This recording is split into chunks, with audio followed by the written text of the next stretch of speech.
छत्तीसगढ़ की राजनीति में एक बार फिर धर्म और सियासत आमने सामने खड़ी नजर आ रही है। सवाल बड़ा है, क्या ये धर्मांतरण कानून लोगों की सुरक्षा के लिए है या सियासी रणनीति का हिस्सा?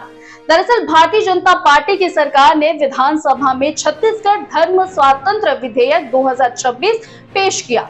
सरकार का दावा है कि यह कानून जबरदस्ती, लालच, धोखाधड़ी या दबाव में होने वाले धर्मांतरण को रोकने के लिए लाया गया है। लेकिन जैसे ही ये विधेयक सदन में आया, सियासी पारा चढ़ गया। उप मुख्यमंत्री विजय शर्मा ने विधेयक पेश किया, लेकिन नेता प्रतिपक्ष चरणदास महंत ने इसका कड़ा विरोध किया।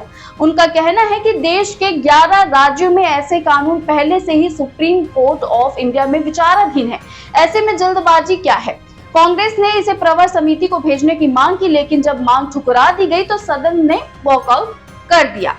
अब असली सियासी हमला यहीं से शुरू होता है। छत्तीसगढ़ कांग्रेस अध्यक्ष दीपक बैज ने भाजपा पर सीधा वार करते हुए कहा, धर्मांतरण भाजपा के लिए मुद्दा नहीं, चुनाव जीतने का हथियार है। उन्होंने याद दिलाया कि 2006 में भी ऐसा कानून लाया गया था, लेकिन तब इसे लागू नहीं किया गया।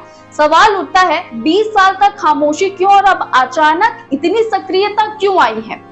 बैज ने यह भी आरोप लगाया कि भाजपा सरकार के दौरान ही सबसे ज्यादा धर्मांतरण हुए, लेकिन तब कोई ठोस कदम नहीं उठाया गया। उनका कहना है कि यह विधेयक समाज में डर और विभाजन पैदा करने की कोशिश है, ताकि राजनीतिक फायदा लिया जा सके। वहीं सरकार का पक्ष साफ है, ये कानून धार्मिक स्वतंत्रता की रक्षा करेगा और अवैध गतिविधियों पर सख्ती से रोक लगाएगा।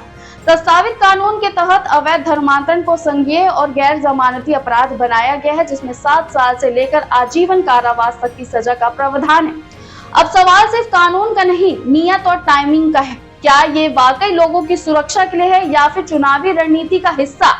आप क्या सोचते हैं? धर्मांतरण रोकने के नाम पर यह कानून जरूरी कदम है या सिर्फ राजनीतिक गेम प्लान? कमेंट में जरूर बताएं और ऐसे ही अपडेट्स के लिए मैम छत्तीसगढ़ को सब्सक्राइब करना ना भूलें।